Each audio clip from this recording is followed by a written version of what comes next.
If you're a buyer, see, this kind of government shutdown headline bad news can get people kind of depressed, and there could be people out there who are thinking, oh, I want to buy a home. Oh, wait a minute, government shutdown. I don't think now's a good time to buy a home, because I'm sure that's going to mean something bad for the economy or what have you, and that I'm fearful. So I don't want to do it well, in my way of thinking, do the 180-degree theory.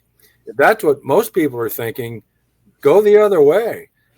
If you got a market that's starting to get jittery because of this shutdown, on the buyer side, that could be suddenly there's fewer buyers because they're hesitant.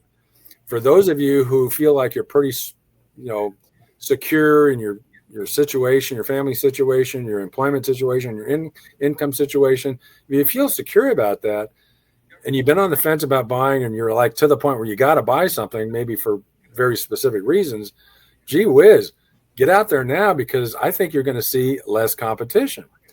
And less competition is going to help you negotiate a better offer in most cases.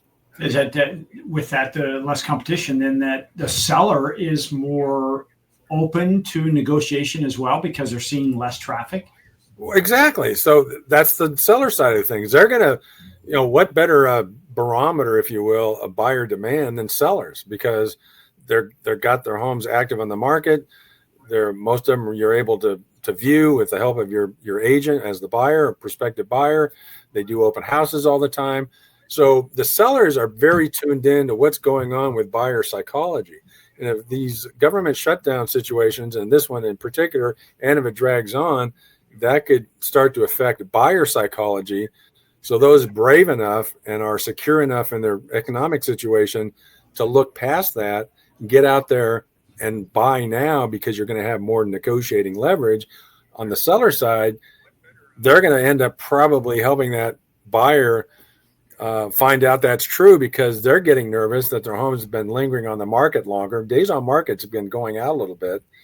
And so if they're seeing that lack of buyer demand, they're going to be more willing to be open to negotiation, which of course, those combination of things that we're seeing right now, what do you think I'm going to bring up? Take advantage of getting a seller concession in dollars, not in price.